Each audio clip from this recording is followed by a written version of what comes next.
Okay, I think we have some people here now. I was looking at the chat box, but on the extreme thing it shows we have 8 viewers, so I pretty sure you guys can hear me now. So what we're gonna be doing is we are just gonna start with the fix setup here, which I have already loaded, but just to make sure everyone knows that it actually is a fix setup, I'll just do that real fast. And what when you're starting with the fix setup, what I like to always do is always try to get some baseline laps here, just so you get a feel of the setup, give you an idea of what what you need to get out of the setup, and obviously give you some benchmark for lap times. So we're just gonna, we already able to fix it up. This is sorry. The question was what's the weather, and I am using the A open weather for this, which I believe is 69 clear southwest 4.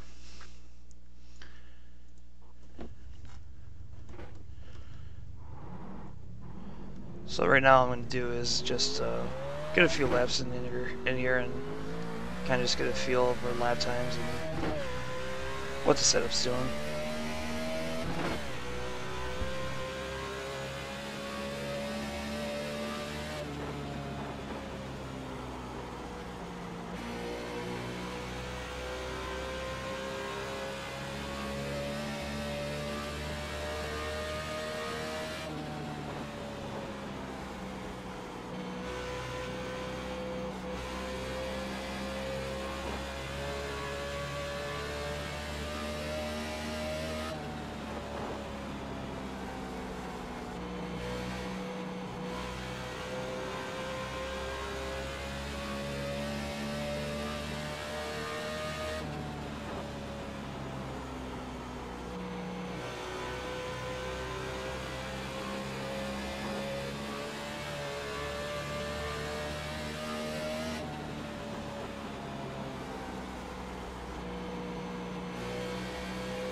Okay, like 3 laps usually is enough here. We're not really looking to get like really temperature readings yet on the tires. We're too far away from that, but it gives us an idea of what kind of lap times we should be shooting for here. And so looking at just the lap times real fast, we're kind of in the low 5s. It probably has probably 4s in it. I haven't actually driven to fix it up here. All the testing I've done was been for the Pro Series that's running tonight, so my laps aren't exactly optimal. So what we're gonna do, we're gonna go in the garage here, take a quick look, and first thing I usually do is, especially when you start the fix setup, is the tape configuration. We're gonna want to bump this up. I usually go like lower, just because especially if you don't have an idea with the weather, how much tape you can run. So like usually around 30%, especially like a track like here is usually a decent place to start. You can always add more tape later. It won't affect the car that much with regards to ride heights. And we can also run the 444 gear, and we're going to want to put that in. So that's just really the basic stuff. So now, once we have that,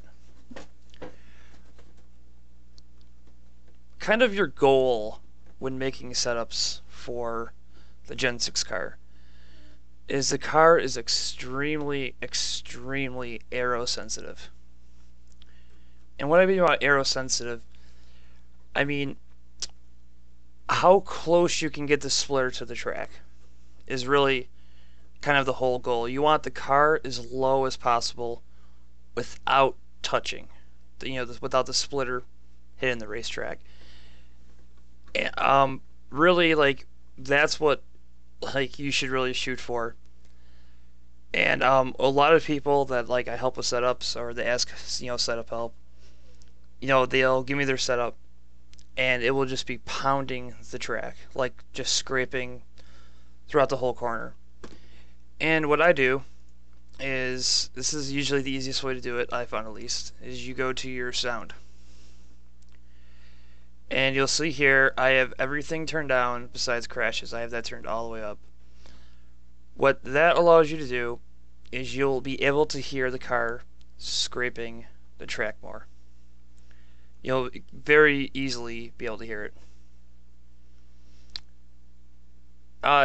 It's going to be the question is if it's going to be recorded to be played later. On my Twitch channel, it'll be in my past broadcasts for anyone that wants to watch later.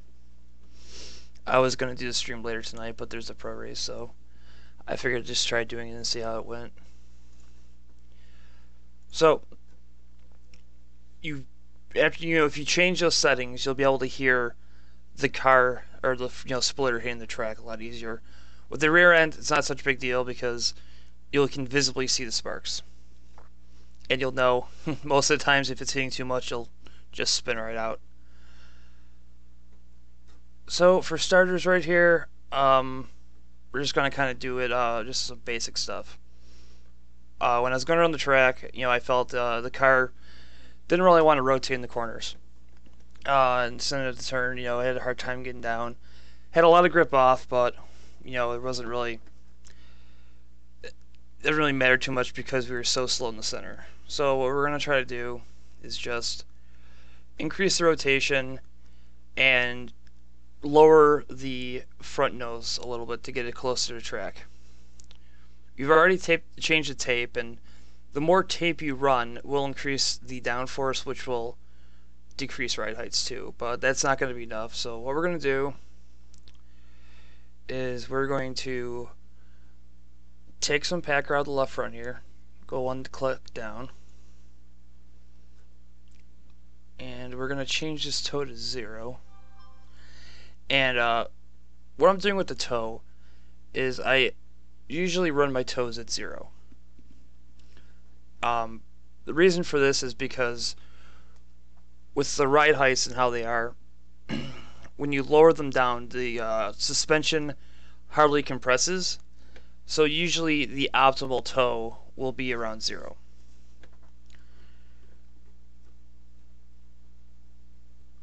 Okay.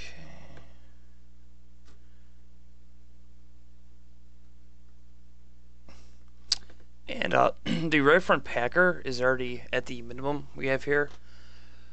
So what we're going to do for now is we're just going to decrease the spring rate a little bit here. We're going to go down to 1600. Okay. And we're just going to put that ride height back up for now to see what it does. So now that we made a few changes, all we're going to do is try going back on the track and see what it does. See how the changes affect. And if I'm sniffling, I'm sorry. I've had a little cold, so hopefully it's not too annoying. I'm going to try putting my microphone up when I'm not talking so it doesn't come through the audio.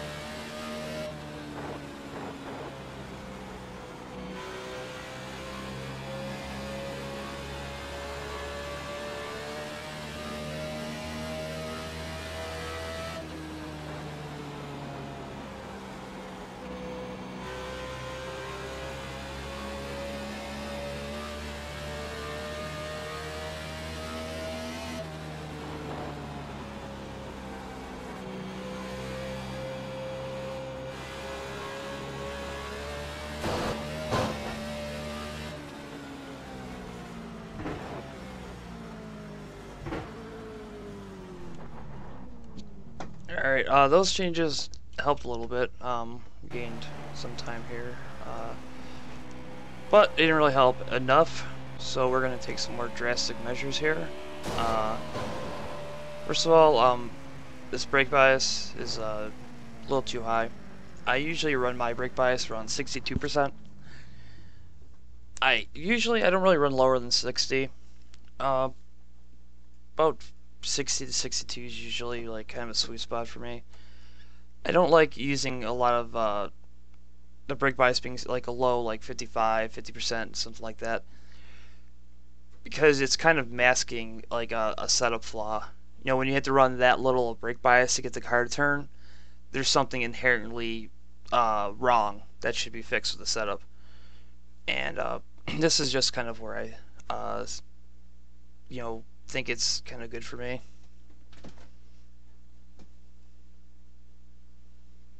Oh yeah, sure. The question was if I could run with the split times up, and I have no problem with that. Actually, I don't usually actually run split times, believe it or not. I just kind of find it kind of distracting to me. I have no problem doing it now. It's more or less like in qualifying or like the race and stuff. But yeah, that's no problem. I'll change that.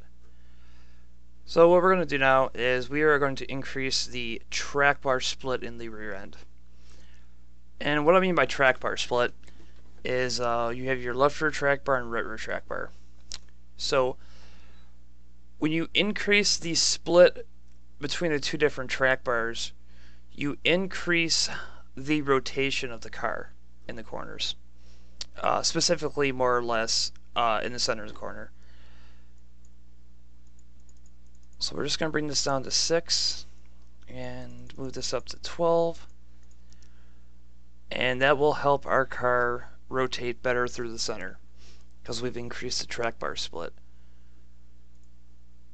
Track bar split 2, also, the higher you run your track bar split, the more toe you will get in the right rear. As you probably noticed from the change, or maybe you didn't, but this went from -1 to -2. And that is because of the track bar split being higher. It wants to skew the rear end out.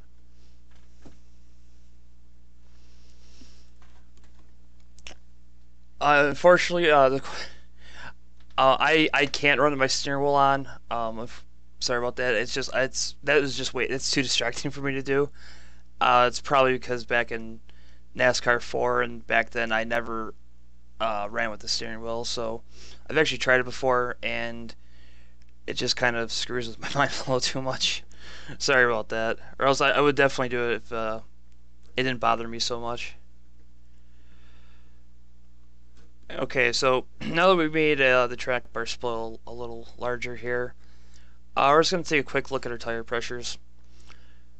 Now, on iRacing has a couple different tires that they use. They have their short track tire, they have a speedway tire, they have a super speedway tire, they have a road course tire. Dover uses the speedway tire, and so all the tire pressures on the speedway tire are kind of the same. By the same, like like the tracks that use them will be like, Dover, then every track up through the mile and a halves, and that will kind of give you an idea of tire pressures. You'll kind of get a feel for them. I mean, I haven't really found a great way to find optimal tire pressures. It's kind of like a trial and error process. But so from my past experience, I know that a track like Dover, we're gonna want a little, not high tire pressures, but it all depends on a few things. It depends on the load in the corners. When you have a fast track with a high G load on the right side tires, you're gonna want a little more air pressure in those tires, so they don't roll, the sidewalls don't roll over, and it's kind of a balancing act. So what we're gonna do here is we're just gonna take a little bit of pressure out of these tires. We're just gonna go like a couple pounds down. 38.52. I usually find that about 10 to 15 pounds split between the left and right, left side tires and right side tires is usually about where you'll end up the like optimal tire pressure. So after these few changes have been made, all we're gonna do is go back out and see how it does.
Oh, that was a little better. I actually screwed up that lap a little too much there. I underdrove the entries, and it's probably part because of the split bar. I'm not used to it, but that's fine. I got a pretty decent feel of what was going on that lap, even though I banged the wall. But you'll have that in testing. It's not a big deal. So these the changes we made definitely helped. Car is turning a lot more now. It's still tight off the corner, but it's rolling the center much better. So what we're going to do now is we're going to make some front end adjustments on this to try to get the splitter down a little bit. And this all goes back to the splitter you want skimming the track is how it's gonna make the optimal amount of downforce currently on this build. Now, iRacing changes things, and it's not always going to be the same, but it's right now this is how it is. So what we want to do is just change the ride heights so they are statically lower, which when I say static, like static. When I say static, I mean like in the garage, like it's a static number. And dynamic, like that's when the car's on the racetrack. Like when the suspension is compressing, is what I'm referring to when I say dynamic. So like in the garage right here, you can see our ride heights, and I lowered them a little bit. Now we're changing these static ride heights. That isn't always going to affect as much as the dynamic ride height. What I mean by that is like the basic suspension we have is we have a spring, a bump stop, or a spring shock and a bump stop. There's a bump stop is basically a piece of rubber that sits on the shock shaft, and when the suspension compresses, it hits the bump stop, which depending on how stiff it is, limits its travel. And it's a great way to kind of regulate how much travel you have in the car. So when you're changing static ride heights, what you're doing is you're lowering the amount of space until you hit that bump stop.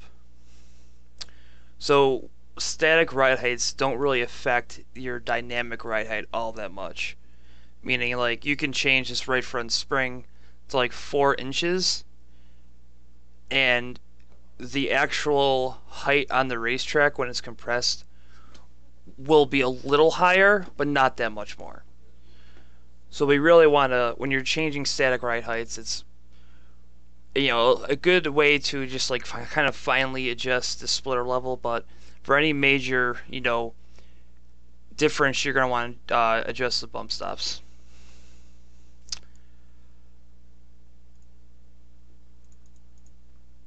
So we're right now we want to try to level the splitter a little bit. So we're going to take some preload out of it, which is going to bring lower the right front, and we are going to take Packer out of the left front right now. So what we did here is we basically just changed the preload, which lowered the right front, and we dropped the Packer click right here, which also lowered the left front. And this is kind of like the tricky part when you're kind of doing setups, because it's kind of all hit or miss.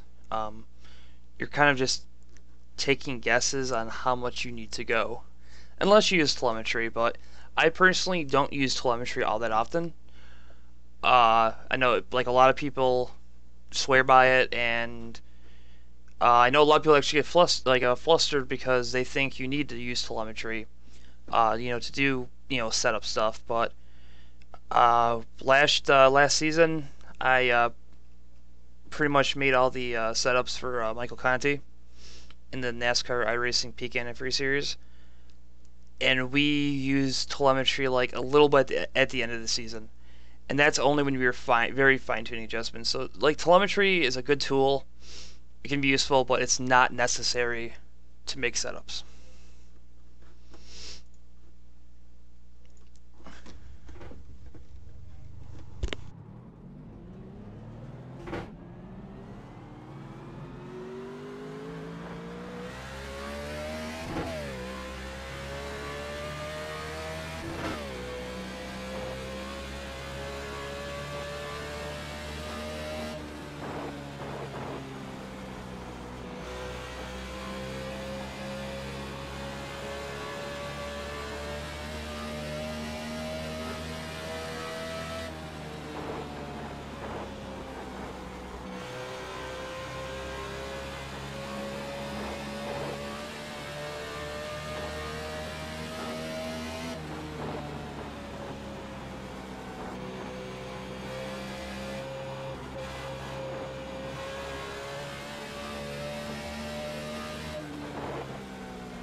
Okay, well, that was better, but still having an issue off of turn 4.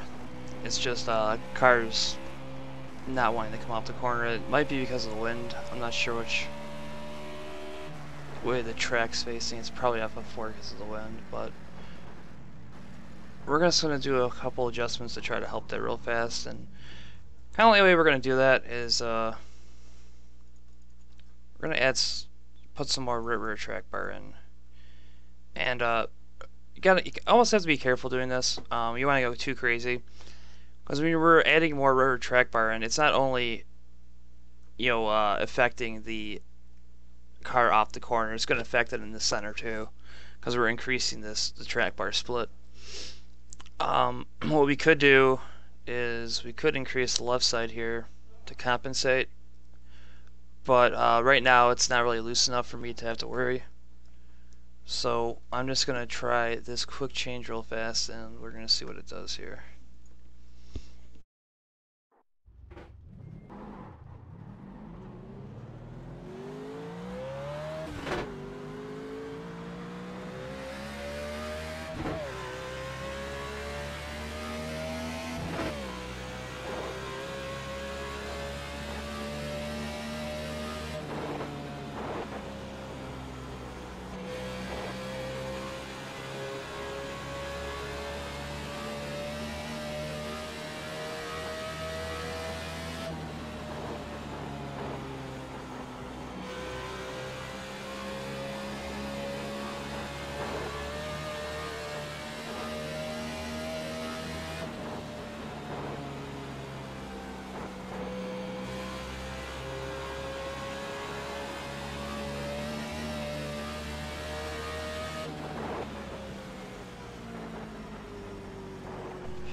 Okay, and that was a lot better there. Mostly, partly because of the change, and another reason too is I just didn't really screw up the exit so much.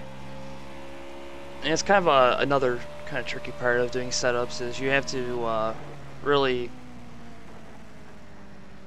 try to run like consistent laps. I know it's easier said than done, but you can really affect how the car changes by your, braking points and yeah, actually, how much brake you input into the car. So you could be chasing, different problems that, don't really exist because you're driving differently. So what we're gonna, so since we have this a little more figured out with how much, the balance of the car mechanically, we're gonna try to lower the right front a little more. That last time on the track, I felt and I heard too that the splitter was touching a little bit, and coming from in my headset, it sounded like it was coming mostly from a left front a little bit. So we're gonna decrease the right front spring rate here.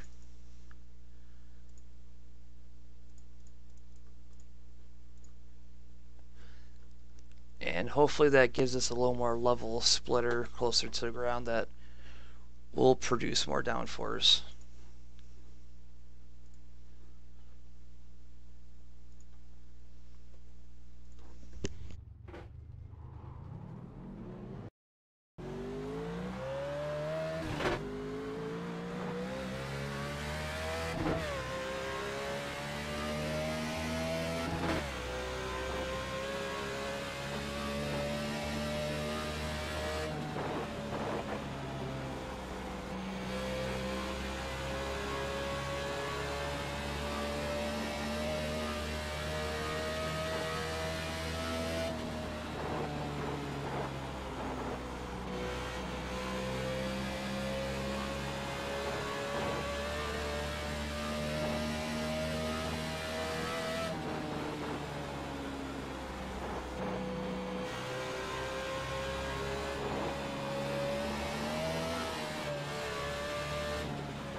Well, contrary to what the lab said, that actually felt a lot better. I overdrove turn 1 and then didn't want to turn, and then turn 4 I hit the apron there that pushed the car. But that kind of goes back to what I said about trying to run consistent laps, because right there I just kind of screwed up my entry points. And if I didn't, if I was like kind of new to this, maybe I'd just be like, well, now the car, I made a change and now the car doesn't, turn in the center as much. So you kind of have to be really, kind of aware of how you're driving and how that kind of affects things.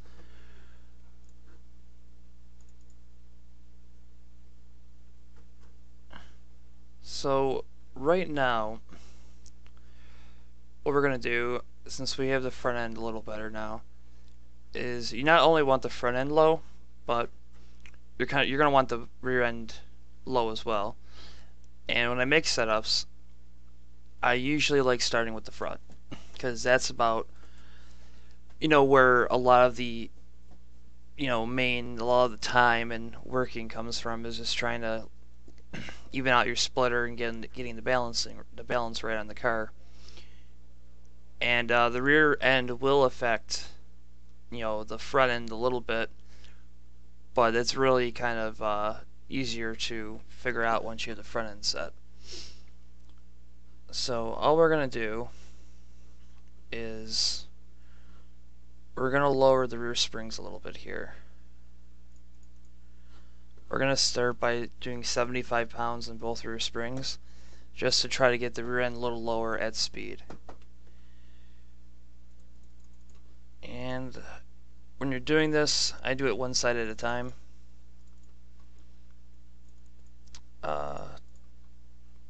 So, we'll go here.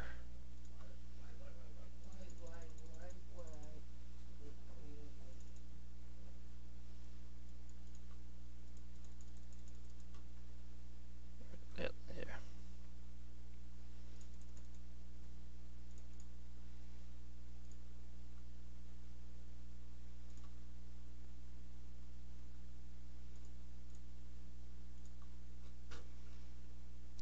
When you do it one side at a time, I kind of screwed up there and I was talking and forgot where my right heights were. But you do it one side at a time, like go down the left rear. reset your left rear ride height, then go to the right rear and reset it. That way you keep your cross weight and your preload even. And of course, something I totally forgot we should be doing is saving your setups. It's kind of silly, but and I probably should have mentioned it earlier, but always save your setups after you make a good adjustment. That way you have something to go back to. So, just we're just gonna save it real fast.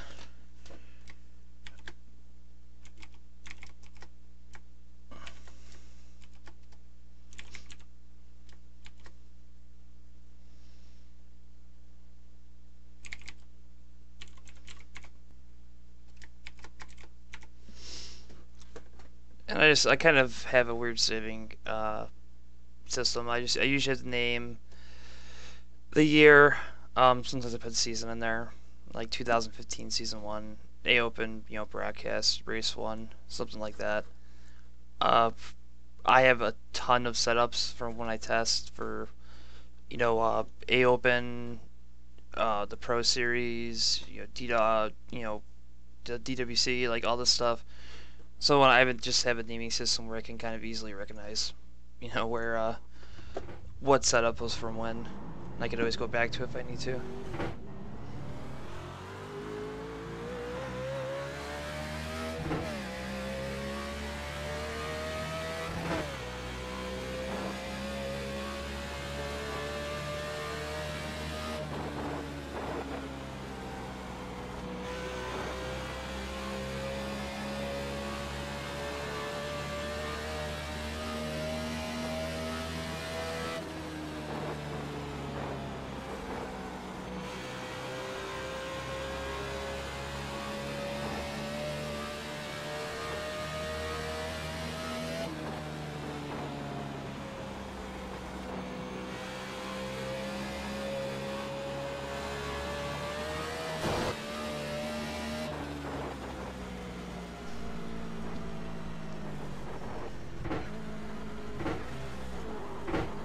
So that adjustment right there felt a little better in some areas actually.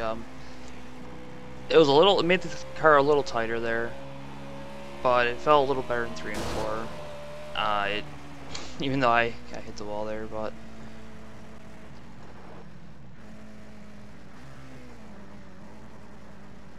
so all I'm gonna do here is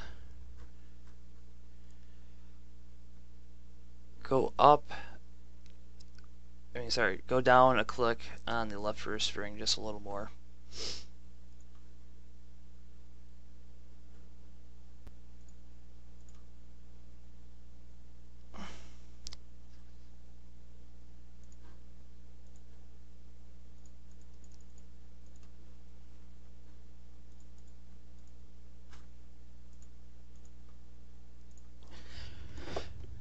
So like at this point, what I'll do is, since I have something that feels pretty decent, I'll go make a little run here, and we'll try to see if how the car reacts after a few laps, and see if there's anything we need to change.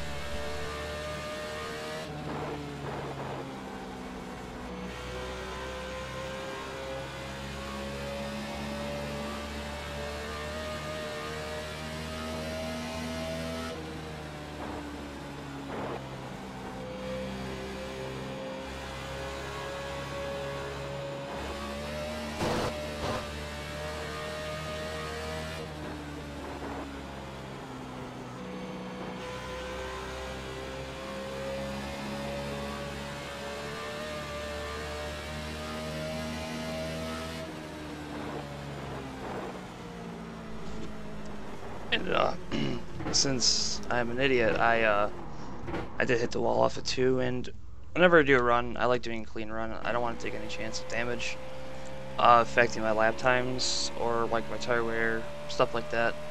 So I'll just reset and I'll just do it over again.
that's a long enough run to see where we're, kind of get an idea on tire temps and stuff. And after you do a few laps, just kind of coast a little bit. Don't lock up your tires because that can give you false readings.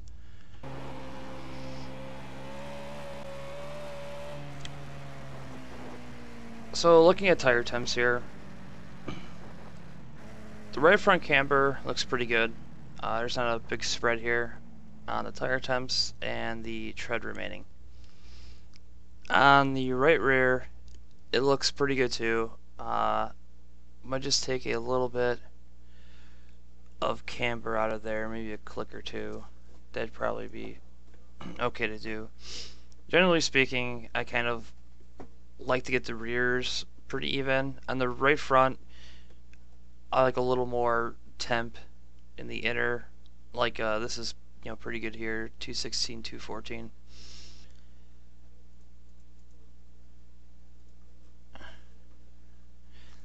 We're just gonna take a couple clicks out of the right rear here. And the left rear looks okay.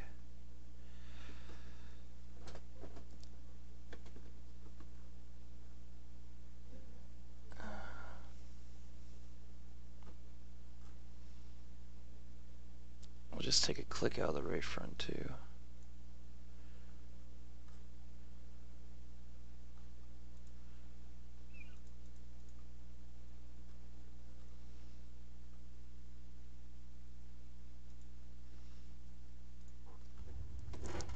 And we're just gonna do a little lap right here to see how it is.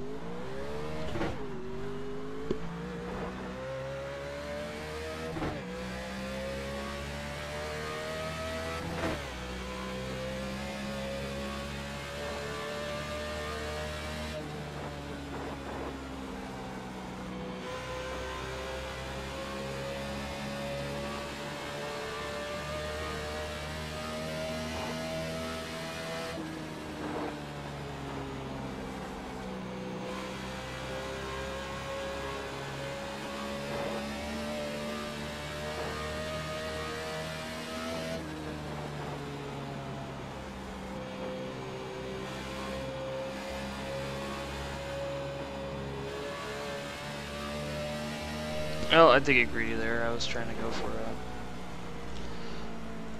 PB there. But overall, the car feels pretty neutral, pretty fast. We improved the lap times by, quite a bit. Just gonna go save this real fast. R2.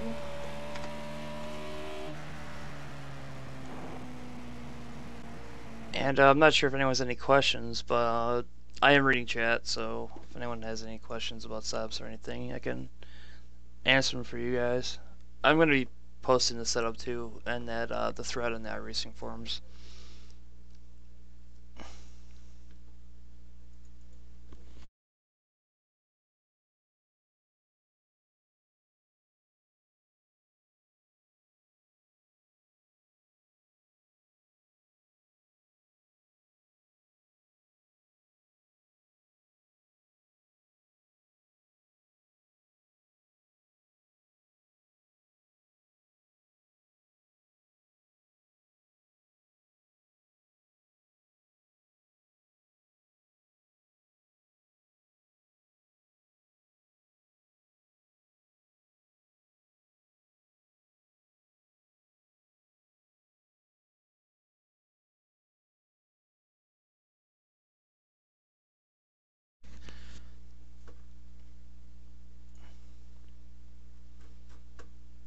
Yeah, all I'm doing there is I'm just okay, so the question is, why do I have rear toe but none in the front? Which is actually a really good question. So the reason for that is on the rear end, you want, when you offset, or when you put the toe in the rear end, it helps with your skewing the rear end out, meaning the rear wheels are pushing the back end of the car out, like if you're on the racetrack, like towards the wall. And what this does is it creates more downforce and side force on the car. So on the front end, that's not the case. All your kind of like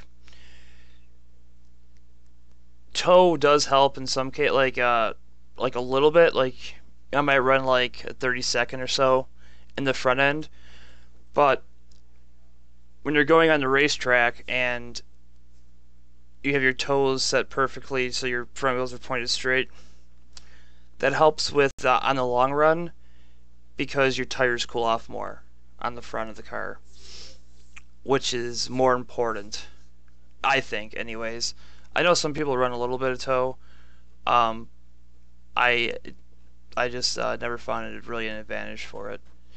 But you always pretty much I always try to run maximum left rear toe, and on the right rear, it all depends on the racetrack because the more toe you run, as of right now in iRacing, the less forward bite you have. It wants to coming out the corner, kind of wants to pull the end of the car around. So like a place like here that's kind of more fast, and you're carrying more speed and downforce is important. I'll keep this around 2/16. On a track like Phoenix, Richmond, someplace like that, I'll run it at 1/16 to help with the forward bite off. Um, but that's pretty much the reasoning for that.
Well, I'm kind of running short on time right now. Well, I have the pro race later that I gotta help with, but I might do these every week for each track if people are interested in, watching them, and I'll post setups or whatnot. But leave me back, info on the forums. I never broadcast much. I'm probably like stuttering on here. Oh, hold on. With rear toe, you have both wheels are pointing to the left, and confuses how the poles rear end. Okay. This on here, so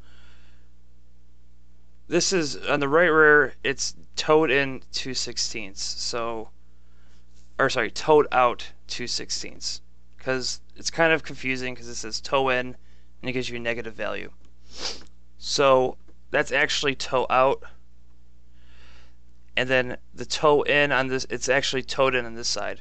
So both wheels are offset to the right, if you want to look at it that way. The right rear and left rear are pointing in the same direction, like if you're on the racetrack, pointing toward the outside wall, which is giving the car a rear steer effect, which also does that with which adds the downforce.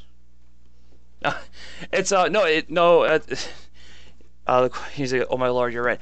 And it is kind of confusing because it's deceptive because they both say toe in, and the only thing that gives you that is the negative value here, which is very easy to miss. I've actually had seen quite a few setups with that, and it's really easy to confuse them. Like in the front too, they're all toe in values, so when they're negative value, they're towed out. That's the kind of the easiest way to. It's really the only way you can kind of decipher it.